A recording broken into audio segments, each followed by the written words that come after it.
I do not like to hang around with men who suffer from a lack of women, because in my experience, any man who can't get women will eventually sell you out for women. It's too powerful a force. Too powerful a force. If you're completely sex deprived all the time, sooner or later, you're going to sell your boys out for sex, whether it's his ex or some girl talking bad about your boy, but you really want the pussy, so you let her slide. But if you're not good with girls, I don't want to talk to you. Second thing is money. You haven't got to be rich, but if you're starving, you're going to try and sneak some money out of somebody, right? If you can't eat, you'll do anything for food. If you can't pay the bills, you do anything for money. That means whether it's a plea bargain, whether it's trying to rob me, whether it's money sitting around my house. I don't want to talk to extremely broke people. I don't want to talk to extremely sex deprived people for the same reason I wouldn't have a whole bunch of food around a hungry person. Same reason. It's the first two things. Next thing is loyalty. And I know that's super hard to judge, but I really like to believe that the few people I hang around with, if we were all in separate police interviews and they were to come and say, hey, your boy turned, I could literally burst out laughing. Say, bro, you better come with a new story, G. You better go away and think about it and come back. Well, we can talk, but don't try that one. Try again. So loyalty is very, very important. Next is bravery, because can't fight is fine, but won't fight isn't. Won't fight is unacceptable on every level. If I'm with my 5 friends and I'm going toilet in the club and I come back and I see someone punch one of my friends, I am annihilating anybody in that guy's crew. We'll find out why later. My guy could have been wrong. It could have been my guy's fault. I'm just hitting him. I'm just knocking everyone. When everyone's asleep and the threat is neutralized, I'm like, bro, the fuck was that? He goes, oh, I started it. I was like, oh, fucking. First people have to pay, right? We'll worry about the whys afterwards. So they have to have that loyalty and that devotion to the bravery, the ability to fight.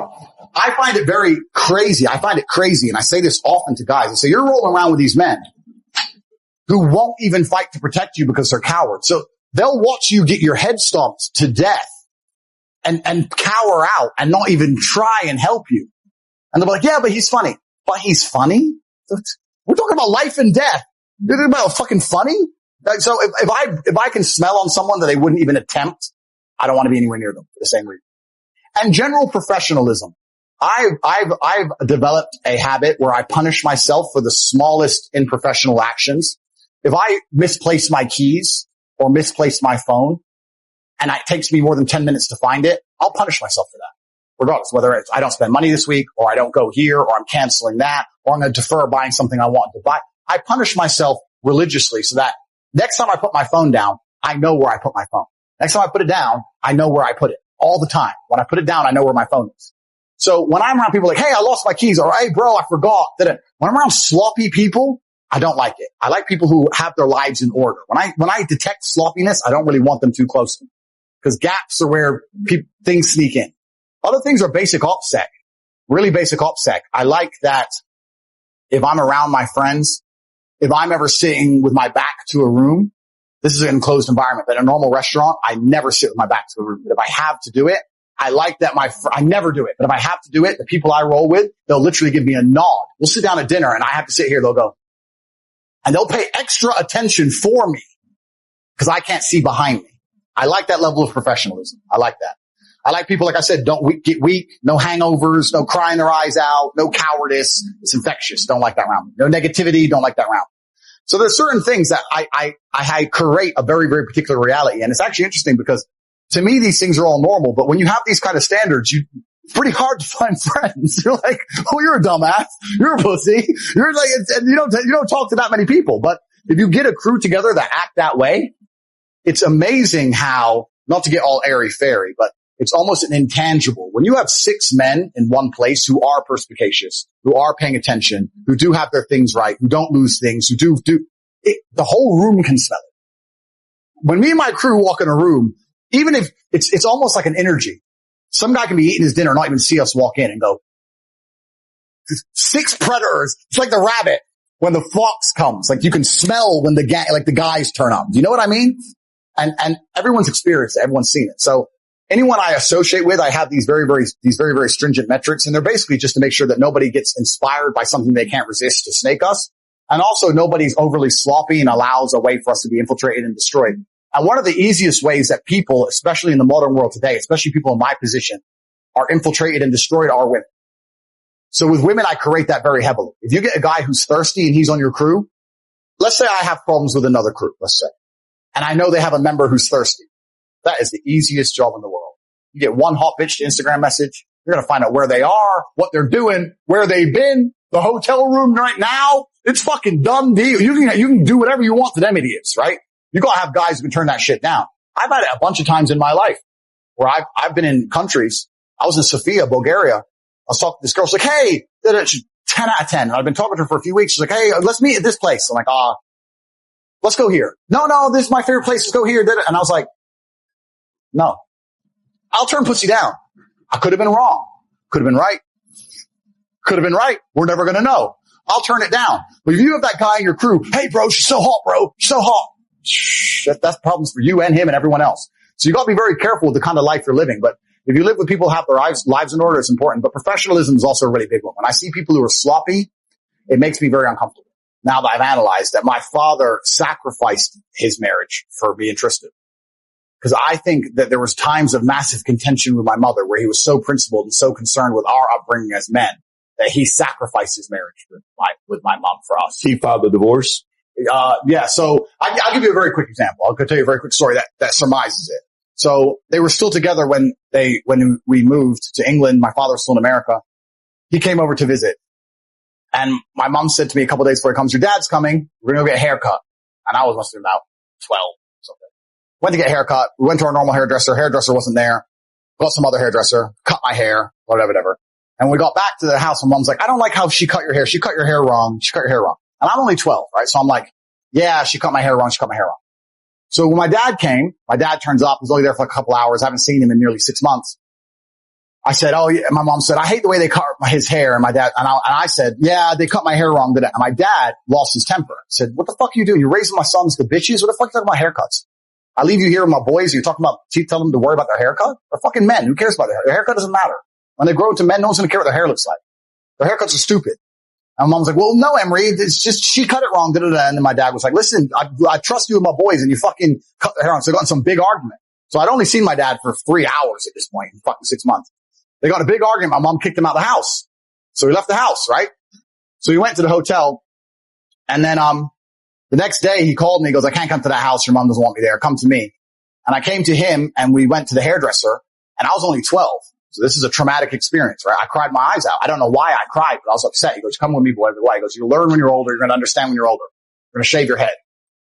And I was like, I don't want to shave my head. He goes, listen, you're 12. You're a kid. Nobody cares about your hair. Come here. Sat me down the thing, had my head shaved, brother dick. When I went home, my mom went fucking crazy.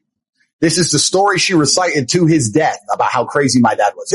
Emery's crazy. He made him shave his head. He's so crazy. That is so crazy. But when I shaved my head, my dad said, listen, you're going to grow into a man and you're going to learn that there's so many things that society expects of you and there's so many things that people expect of you and there's so many things people are going to care about. And the last thing on the list is going to be your haircut. They're not going to give a solitary fuck. I'm not going to have you being racing in your haircut matters. So people always say, oh, why am I bald, right? So I had hair until about 3-4 years ago and I was remembering this story. So after this story with my mom and father, my mom went nuts, called my dad crazy. He went back to America. So some 3 hours after 6 months because of this haircut thing, because he was so principled, didn't give a shit. So I was sitting in a hairdresser and I was waiting the guy in front of me and he had his haircut and the guy in front of me, he goes, oh, I'm finished. And he goes, oh, excuse me. Can you just a little bit here and the top, just a little bit and the top and here and here. And I'm sitting there and I'm just on my phone. I'm like, who gives a fuck? A millimeter? Bro, you're ugly anyway. The fuck? No one cares. Like, and he messed around for like 10 minutes fucking with his hair. So when it was my turn and I sat down, it wasn't my normal barber. He goes, hey, how'd you want your haircut? And I remember the story and I just couldn't, I was like, bro, shave it off. Like, I'm a millionaire, kickboxing world champion. Who gives a fuck about my hair? I haven't had hair since. It's like, get rid of it. You just shave your head. I just shave it off, yeah. Like, I could grow a full head of hair. I just shave it off. Yeah, I could, yeah. You just prefer to be a bald badass. No, I did it at that day, and ever since I've just been like, oh, it's just easy. I can go anywhere. Shave it off. But that's an example of my father would destroy his relationship with my mother to try and teach me and Tristan things. And I have so many examples of that. Their biggest arguments were almost him being too principled about me and Tristan and my mother trying to be like, Emery, that's crazy. Or Emery, let him go to sleep. Emery, he doesn't want to play chess. Emery, sometimes when my dad was like, no, but he is going to be this way. He has my name. So you can leave the house if you want, Eileen. He's doing this. So I think a lot of his relationship breakdown was actually because he was so principled on us, which is quite a unique perspective, I guess. It's just the thing about emotionality. because you just nailed it. Even with the best possible intentions, if people are excitable, they're manipulatable and they can be used. This is why stoicism is so important. Let's imagine in a hypothetical situation, you guys were to hand me $1 million cash right now. I would sit and think, I'd say thank you. And I'd sit and think, am I going to get out of this building alive? I wouldn't be like, wow, $1 million. Oh, I wouldn't get excited. I'd be like, that's unusual. Fuck. That's what I think. I'd poker face it, but that's what would go through my brain. Because if I was excitable, wow, $1 million, and you'll give me more? Wow, that boom. That's the end of the game, right? You can't be excitable. There's a time and a place when you're with very, very select people in very, very private environments you can be excitable. But otherwise, yeah, you're right. People get excited and they talk too much and they get happy and da-da-da. And it's fine at a certain echelon, but once you reach the upper echelons of life, you have to really start analyzing risk reward, especially in the modern world. Especially, look at me now, right? I just took a huge risk. I'm a misogynist and I'm evil and I just want to boat with 30 girls. If one of them were to have turned on me, imagine the bullshit that would have come out of this. That's a risk. And I had to analyze the risk, had a conversation with all the girls in advance, made it clear they all had their own separate bedrooms, that operate extremely professionally, CCTV on the boat. I couldn't just be some jackass. Let's all just go get drunk. Let me see everyone get drunk at a sex fest. You have to be pro. You have to be professional about things. And the sloppy guy wouldn't have done that in my position. Just go, hey, I got a boat, I got girls, I got booze, I got money. And I'll just say to them, look, if you know things, even though I don't do anything wrong, but if you know even who I associate with, you know things, then you have to lie. Why isn't it easier if you just don't know? Then you got to lie. Right? So I'm working. What's work? Work's work. You're on a jet. You're on a jet. You're on a jet. Right? So I keep certain things from them because it makes it easier than them having to worry about a false narrative or a lie in the event of whatever. Or if we break up, then what? Right? So I'm very careful of that. I'm very, very careful who I talk around as well. Like if there's random, like on the yacht, me, Tristan, and my cousin, we were just with 30 girls on the yacht. We didn't talk business once. We talked business one night when everyone was asleep. A couple times, like Luke went to go, hey man, I'll message you. We'll be sitting in the same room, WhatsApp. People. Loose lips sink ships. Doesn't matter if you're doing nothing wrong. You gotta be careful who you're talking around. They listen to shit. And in the modern world, they record shit. Like you don't want to, even if it's a 0.1% chance, but what's the upside? Like there's no upside. Yep. So why take the 1% chance? Risk reward. I'm very, very careful. And especially with women, not because they're necessarily malicious, but because women in general don't have to worry about the certain things I'm talking about in terms of professionalism. There's a whole bunch of beautiful, smart, great women out there who just go through life and they're just Instagramming everywhere they go and they forgot their keys and do. And if she's too close to your circle, she's just an in. It's an in to get you. And you gotta be careful. And it's amazing whether it's the 1970s Soviet spies or the 2022 mafia. When they want to get a dude, it's a chick. You either send a new chick or you watch his old chick or you find his girlfriend. Even a bounty hunter today. Let's say I was wanted by the police and they couldn't find me. Who's his girl? Bet he's gone there. Bet he needs some sex. Go put a car there. Every time. Every fucking time. You gotta keep this shit in order. And the women I associate with have enough respect for me to go, okay, I don't know. Fine. Just, I love you. Love you. When they arrested El Chapo's girl, didn't you say I didn't know he was a criminal? I thought it was a chef or some shit. I was like, perfect. She doesn't even know I lie anymore. He's a chef. He told me he's a chef. He's a chef. He's a billionaire chef. He's a chef. Dude's a chef. I don't know. The guy's a chef. So, and it's actually interesting because a lot of men want to brag to women because we want to show status. So you want to sit there and brag about all the good things you do, but there is a downside to that. There is a degree of downside. I was in Moldova. No, I take that back. I was in Constanta, Romania 9 years ago before I moved there. And I was in a club and I must have been the only foreign person in the club. And there was a 11 out of 10 Moldovan girl, the most beautiful girl I'd ever seen. And I went over and I tried to talk to her and she said, yeah, I only drink champagne. At the time I didn't have that much money. I said, I only drink champagne. Well, I'm finished drinking for the night, but it's very nice to meet you because I couldn't afford a bottle of champagne. So I had to style it. So I was like, I said, I'll finish drinking for the night, but it's very nice to meet you. What's your name? He said, okay, nice to meet you. Left the club, whatever. Next day I came, I saw her on this table, champagne show. Next table, champagne show. And while she was doing all this, we were kind of catching each other's eye, looking a little bit, And a couple times I caught her at lunch. Constanta's like a beach town. I caught her at lunch. I spoke for a little bit. And she kept asking me for champagne. I was like, listen, you are absolutely gorgeous. I think you and I are going to have a long and happy future together, but I'm not going to buy you champagne. I'll tell you why later. I put mystery on it. So I can't tell you broke, right? I'll put mystery spin. So I'm going to tell you why I don't buy champagne later. It's a long and interesting story. Once I can trust you, I'm going to tell you why I won't buy you champagne. You can trust me now. I will tell you. Not yet. Styling off. Anyway, as we got to know each other across the summer, eventually when we became friends, she came clean. She works for the club. She gets commission on champagne. Of course. The girl's in the club. You're buying champagne for the thing. She gets a commission per ball. What was interesting is this. She had on her phone a system. So she'd meet you. You'd buy her drinks the first night. You'd go a separate date. The second night, you'd buy her drinks. Third day, she'd send a pre-decide already in her notes how you live far away and she can't fall in love again. She's only been with one man her whole life. She falls in love with you. She's going to have her heart broken and she's scared. And then she'll ghost you for 3 days. Then eventually after begging, you'll get her back, but she wants to come, but not on her own because she's scared. She wants to bring 3 friends and she'll go to this restaurant. She wants to drink this champagne. Boom, boom. A commission. And she'll show me in her Facebook message, every dude, playbook, every fucking guy, one after another, every night of the week, all just fall into the playbook. She goes, you're the only guy who never bought me champagne. I was like, yeah, well, I didn't tell her I didn't have any money. I was just and I was like, I've been around the world. I know some things. So anyway, I played it off. And she was sitting there telling me, and when she was going through it, which was scary to me, she goes, yeah, this guy on Facebook, yeah, he's from Turkey and he does private airplanes and da-da-da-da-da. And this guy, she's telling all their jobs, the money they're making, where they live, the town they're in, because these dudes are sitting there talking, I'm so rich, baby, I'm so rich. You want champagne? I got it. I do this. And I was sitting there thinking, whichever mall boss picks this girl up is going to have a whole bunch of targets to go robbing all night long. Because dudes just can't shut the fuck up. And this was when I was 24, 25. Ever since then, I style it off. What's your job? Oh, I work. It depends where I am. If I'm like in Romania, I say I make papanash, which is a Romanian donut. It's a national food. You're the donut guy. I say I make papanash, baby. No. The papanash, like I'm number one. I just style off. None of them know my job. None of them know what I do. None of them know because you don't know. Papanash. You don't know they know. So yeah, I'm very, very careful when it comes to talking to women for that. She is by coincidence Islamic. She is Muslim. Okay. She's half Turkish, half Romanian. But a lot of my women are kind of similar. They're like, oh, hi. And they don't really talk too much. And that's just something I've asked them to do in a very polite way. Say, look, I talk to lots of people. And you guys are fine, right? But I'll tell the truth. I say, I talk to a lot of unsavory people. I have a lot of people who know me, whose hands I shake, who are bad people. They don't need to know too much about you. I don't even really want them to see you. It's unfortunate and they catch me on the street and you're with me. That's a bad time. I wish it didn't happen. The last thing you need to be doing is going and saying, hello, my name is this. Just don't talk to nobody.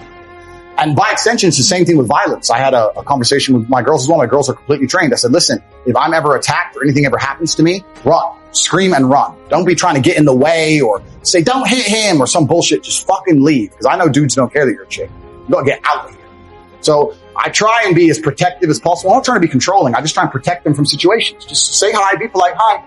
Don't say your name. Don't go over there. Oh, I knew him from here. We've been together this long. I'm from this country. Just leave it. And some people can find it weird and rude, but I think I can, overall, the people I know, and I can style it off and they can understand why it is that way. And it's just a better dynamic for me. So, I mean, Ali's Ali, right? But Mayweather's never lost.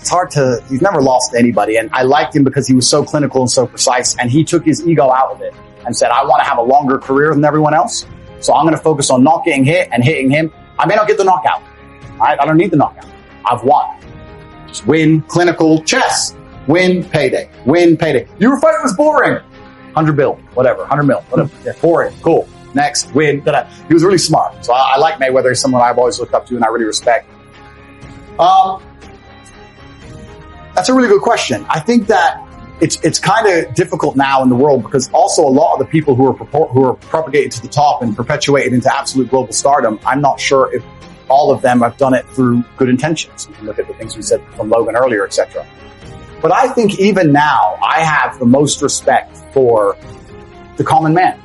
I think I have so much respect for the common man. I say it all the time to Tristan. Me and him will have our most in-depth conversations when we're in a S-class on our way to the private jet and we see a street sweeper at 3 a.m. in Romania knowing he's getting $200 a month. And me and T will look at him and go, I respect that. Like, it's just, man, there are so many people out here just living hard lives. And I have so much respect for them. And we can talk about the ones who make it, but there's so many people who don't make it. And that's difficult. And I have so many stories. I don't want to tell any more stories because I can go on forever.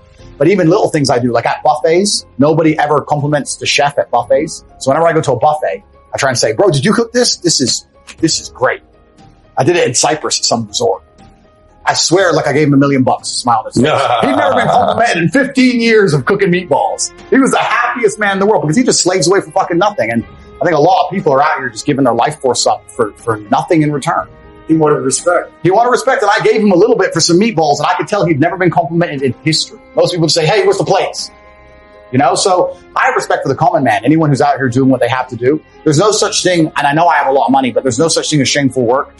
If you're a man and you're getting up and you're working, doesn't matter what it is, we need people who do these jobs, and I have absolute respect for you. And when I talk about escaping the matrix, I'm not saying that, you know, if you're working your normal job, you suck. I'm not saying that. I'm saying if you want to live the life I live and you want to have all the things I have, then you have to escape. Of course, it's going to be difficult, but I have absolute respect for anyone who gets up in the morning and faces their demons and gets it done, because life as a man is fucking hard. It is really hard. I think from an ideological perspective, it's nice to have certain figures because it certainly inspires the morale of the sensible as opposed to the morale of the insane.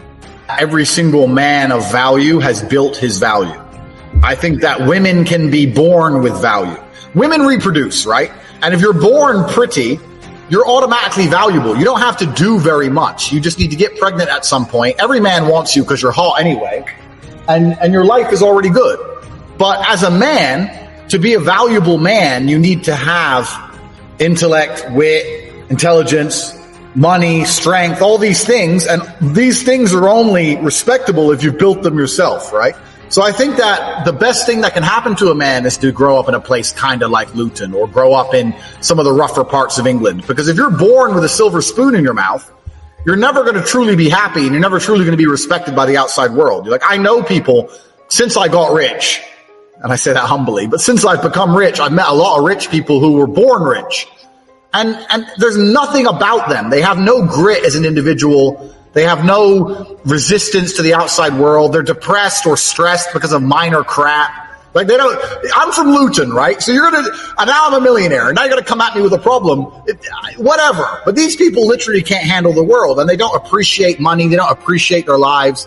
I think the best life someone can have is starting relatively low down and working your way up, because it's only the progression of life which is interesting, right? It's not the end goal; it's the progression. So I'm glad I was raised in Luton. Like I recently bought a very expensive car, too expensive. I'm an idiot. I bought a Bugatti, and when I was at the Bugatti dinner, everyone else there was either daddy's money or oil money, right? And they had no respect for anything. Like to me, it was a massive deal. Because they'd never ever been poor, they had no respect for it. So it's kind of like you can be a working class man and sit down with a cup of tea at the end of the day, and you'll enjoy that cup of tea more than this oil billionaire will enjoy his $5 million car, because they have no respect for anything. So if you don't respect something, you can't value anything. If you don't value anything, you can't be happy. It's kind of like if you're in a car traveling at 100 miles an hour, it doesn't feel fast, right? But when you're accelerating to 100, it feels fast. That's how life works. It's not about being in a particular place. It's about getting there. That's the only part that's fun. You know, being there is whatever. So if you're born with it, then I think life can be kind of sad. So yeah, I'm super happy I grew up broke in Luton on free school dinners. I'm super happy for that. And I'm not happy now that I have money. I'm happy that I've worked really, really hard, like you said, and achieved goals, whatever, whether they were kickboxing or financial or whatever. That's all life's about. That's all life's really about. That's a good question. So I was always very intelligent. I always did well, but I did not do nearly as well as I should have, because I didn't really believe in the establishment. I don't know where I got this rebellious streak. But from the very beginning, I'm talking about from the age of 13, 14, I understood, or I believed, that school was bullshit and would not make me rich. I remember saying to my teacher, I was in Luton, right? And there was these two Asian lads, don't tell Tommy, but these two Asian lads, and they had a Lamborghini, and I was at the BP, the petrol station at night, and they were in the Lambo, and I was in my friend's Corsa. We were in a normal car. And I said to my friend, when you look at them in their Lamborghini, do you think he studied hard in school, or do you think he's a drug dealer? And my friend said, drug dealer. I was like, doesn't this prove to everyone that nobody believes you get rich from school? Nobody believes it. I said this to my teacher. He's like, no, but if you go to college and you go to university. I was like, whoa, I'm going to be 20 what? 25? What? No, I want money now. I don't have time for this junk. So I never really tried. I passed every grade with C's and B's. I could have got A stars easily, but I didn't believe in the whole system. And even now, to this day, I don't believe in the system. I'm very anti-government. I'm very anti-bank. I do not believe any of the things we're told or taught in school are useful. I don't believe any of the stuff on the news, even things about wealth creation. You just mentioned my website. People talk about how to make money. I have people come to me all the time, and all of their ideas about how to get rich never worked for me. And I'm not saying they wouldn't work for you, but the way I got rich was completely separate to everything I was told. I was told to make money, save money, buy a house. And yeah, that worked 30, 40 years ago, but look at the average price of a house now compared to wages. Buy a house? What? It's going to take me 25 years to buy that house. Like, I want to be rich now. So I think a lot of the things are outdated. A lot of the things they teach are specifically designed to put you in a state of mind where you just obey and comply. This is what I believe school is for. It's to train worker ants. And I didn't want to be a worker ant. So my teacher would always sit there and go, Andrew, you're the biggest waste of potential I've ever seen, because you could be so smart, but you just don't listen. Well, I'm smarter than you now, bitch. So when I finished school, I did go into a family business. My uncle had a fishmonger's, and I used to carry boxes of ice and boxes of fish from 7 a.m. till 5 p.m. for 40 quid a day. In the cold, heavy boxes of fish. That was it. And I wanted to be a kickboxer, right? Because I started to fight. I started to train to fight. But truly, I've always had the mentality that I just want money. I just want money. I don't believe in the idea that you need to be passionate about something to become rich from it. Do you think the billionaires who sell concrete are passionate about concrete? No. They like money, right? So if you're passionate about money, then you can be passionate about anything that makes a profit. So even from a very young age, I wanted money. I don't know where I got this streak. It's the competitive element in me, right? I think it's for the same reason I love to fight.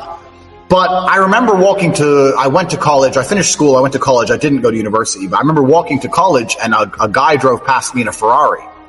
And I said to my friend, look at that Ferrari. And he goes, yeah, nice car. And I said to him, doesn't that bother you? And he's like, why would it bother me? I was like, because this guy, he knows something about the world that we don't know. Like, the idea of us saving $400,000 or whatever for this car is insane. What does he know that we don't know? There's a hack in the matrix. There's a glitch. Something's happening and we're missing out. And he called me crazy, but even back then I was just annoyed at the fact. I was like, well, no, I want things and I want freedom, right? I think that's what a lot of it comes down to, is I wanted freedom. So I was always obsessed with trying to find a way to make money, and I very foolishly believed that fighting would make me money. But you and I both know that's the hardest career in the world to try and get a payday from. So, I was carrying fish boxes and fighting at the beginning. That's kind of how it started. So the only part of the story that's not been said yet is that my father is a chess master. My father was a chess grandmaster. So when I was in America, I was very, very heavily into chess. So I was state chess champion age 6, and I was training on my way to become a grandmaster. I would have been a grandmaster by the time I was 12 if I continued training with chess. And so I was doing competitions every weekend. I was always competing. And chess is a game in which there is no luck. It's one-on-one, and it's very brutal. It's a brutal game. So when I moved to England, my chess career kind of ended because my father was most of the time still in America, coming back and forth. I didn't have a coach anymore. Also, chess is not very big in England like it is in America. In America, chess is all the schools and stuff, and I was getting scholarships from chess. There's none of that in England. So all the chess ended. So I was looking for something else, which is one-on-one, which is brutal, which is there's no luck involved. And most sports aren't like that, right? You can have a bad day on the soccer field, but your team can help you, or your team can save you. Whereas with chess and with fighting, there's not. So I was just trying to replicate chess, and I chose fighting. And a lot of people seem to think that's a big jump. Like, why would you go to fighting when you were a chess player? But to me, they were very, very similar. So that's kind of how it went. I was like, well, I can't play chess. Let me go learn how to fight. And I ended up in an MMA gym, and then I ended up sticking with kickboxing. So. Yeah, so I was stupid, right? So I just Googled Luton no rule. I wanted to be a cage fighter because I'm a teenager, right? So I Googled Luton no rules fighting, and I found my coach, who I stayed with my entire career, is a Bosnian guy. He's from Sarajevo, and I turned up, and it was him and 5 other Bosnian guys in this dingy little room. That was it. That was the only fight gym that we had. And he said, "Can you fight?" And I was like, "I think so, bit." put gloves on. He knocked me clean out. And I just kept turning up like an idiot, right? So my first fights were cage fights. I had 7 cage fights. And then I had at the time, K1 was really big back then. I sound like an old man now, but K1 was really big. And I got paid more to do kickboxing, and I signed a kickboxing contract, which wouldn't let me fight MMA. And I ended up sticking with kickboxing, became 4-time world champion. So I fought all around the world, fought in 15 countries. So yeah, it was just a matter of, you can't half do fighting, right? You're gonna if you're gonna fight, you have to live it. So that's what I did. I decided, you know what? I'm gonna live fighting. I'm hopefully it's gonna pay me some money. And on the side, I was always trying to make some money. I always had these business ideas and schemes. I was always trying to do this and that, as well as fighting. But that's kind of how I lived for a good 10 years, just struggling to pay the rent. You know, even as a world champion kickboxer, it's not like boxing. You know, like I'd make for a fight, let's say 50,000, which sounds like a lot, but you're fighting twice a year. You got to pay your manager. You got to pay your rent. You got to pay your car. You're not rich. I wasn't Anthony Joshua or anything like that, you know, so it was a hard life for a while.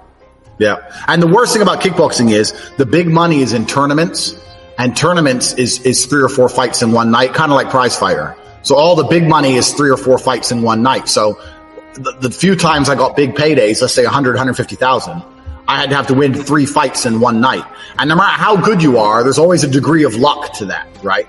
Because you might have the hard guy at the beginning, or at the beginning, you might be fighting, and just by coincidence, the guy throws loads of low kicks. So even though you win the fight, by the end of it, your legs and your shins are completely annihilated. Now you can't move properly. You can't walk properly. And you got 2 more fights to go.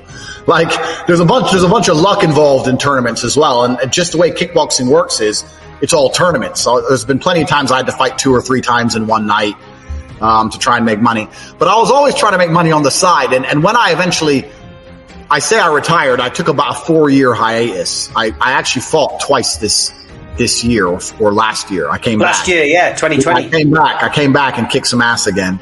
But I took a 4-year hiatus. And the reason I took a hiatus is I was like, look, I'm giving this 6 hours a day, 6 days a week of my energy. I'm tired of this now. I need to find a way to get rich. I want to be rich. I don't know why. I just thought I want more freedom. I'm tired of fucking struggling to pay the bills. And if I take these 6 hours a day I'm spending in the fight gym and put them towards something else, I think I can make some money. So that's kind of what I did. And it worked out okay in the end. So Jake Paul made the call out video. Did you see when he called out Conor McGregor? I did, yeah. And he disrespected Conor McGregor. Here's the thing here's the mistake that everybody's making about Jake Paul. Because I put this on my Twitter account. You can go back and verify. You know I don't lie anyway. I said Jake Paul's going to finish Askren in 30 seconds. And everyone's like, whoa, Askren's a fighter, blah, blah, all this crap.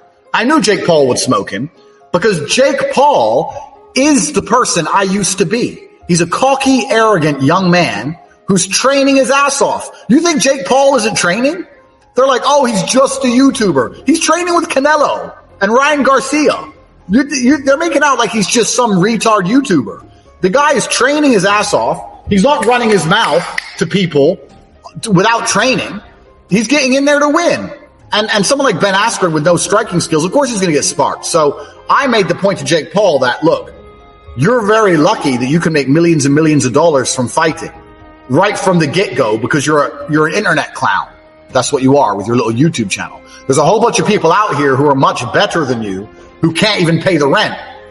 And for all of their sake, I want to kick your ass because you've had it easy. Of course you can train hard and win, right? You're getting millions and millions of dollars per fight. You're not even fighting anyone good. So I made a video that called him out after the Conor McGregor thing, and it went viral on the internet, but he didn't reply to me because he knows that he doesn't want it. He doesn't want the smoke. I'd have to train. I'd train hard, but I'd certainly beat him. I think that McGregor is now in charge of his own training camp. And in my experience, I always train the hardest when I was not the boss. When your coach comes and says, you must do this. No, I'm tired or this hurts. I don't care. Do this more. I think Conor's like chosen to do what he wants to do and is not doing what he doesn't want to do. And for that reason, I think it's going to struggle for him to be as good as he was. That's what I think. But we'll see. Yeah, so I got in the house. I ended up getting kicked out after 11 days. which is, I'll tell you the story of that. But, the Big Brother house is a unique place because they deliberately choose. I mean, there's the odd exception, right? There's people like me or like you who would have been seen as, because the producer even told me this. They choose people they see as like mentally resilient. And then they also choose the complete opposite, the complete mentally fragile. So you have this polarity that makes the show good, where some people are just like, what's the big problem? And someone else is having a full-on mental breakdown, right? So a lot of the people you're in the house with are children. And when I say children, I mean they are emotionally children, like crying that they missed their family after 2 days, panic attacks, dumb crap, like over nothing. Like just these are the most mentally fragile people that applied to the auditions. That's why they got picked. So you're in a house with a bunch of idiots. And they deliberately make it very difficult. There's very little food. I'm sure you meet your minimum calories per day by law, right? But when you have that many people in the house and like someone grabs a snack, or there's never enough food, so you're hungry, is the first thing. The lights stay on 24/7, and the lights are studio lights, so you can't sleep because they're too bright. The house is too hot on purpose. They keep the heating on. So you're hungry, you're hot, you're tired, and they're trying to just torture you into having a mental breakdown. That's the whole point. They want you to scream and cry like a baby, right? And so it was interesting for me the few days I was in there. I didn't really say all that much. I was very observant, trying to work out where the true weak links were. And then eventually there was 2 houses. They moved me from one house, the other house, to the main house.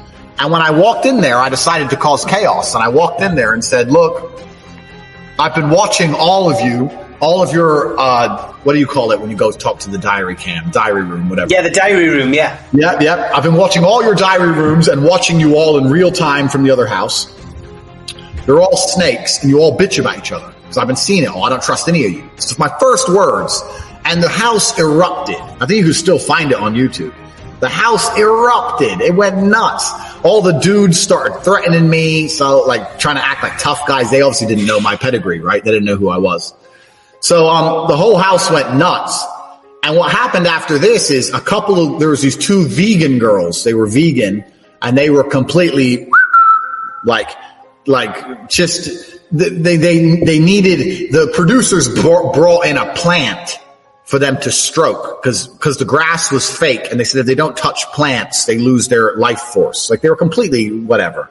And the vegan girl said that I had a reptilian energy and she was scared of me. So she quit. I didn't even talk to her. I didn't even know I didn't even talk to her. So she quit. And then these other guys in the house all started white knighting for her, right? Like these other 4 guys, like, you picked on Emma. I was like, picked on Emma? I literally have never said a word to Emma in my fucking life. I just came in and told you you're all idiots, which you are. Like, what's the issue? So anyway, these 4 guys, it got to a point where they started threatening me. And the diary room went off. I went to the diary room and they said, look, Andrew, we need a guarantee from you in the event of a physical altercation that you'll wait for security. And I was like, no. The rules of the house are that no one attacks anyone. Because these 4 idiot men feel tough in their little gang, and now they think you know there's going to be a fist fight. You're telling me to pull a Floyd Mayweather until security turns up. No, if anyone touches me, I'm going to smash their face in. No one should touch me. I'm not going to touch them. You're not asking me to not attack them because you know I have control, right? Because I have self-control, you know I'll never attack them. But you don't trust these babies to not try it with me. So anyway, we got into a disagreement with the producer, and then eventually they just booted me out for some unknown reason. And the truth was, they realized across months, sooner or later, one of these guys is going to swing and get hurt. And they just thought, look, we have to kick someone out. Better to kick one guy out than all 5 of the other dudes. So I had to go. That was the end of my Big Brother story after 11 days. So I was just too calm, too collected, and I could fight too well. So they kicked me out. I didn't do nothing wrong. I didn't hurt nobody.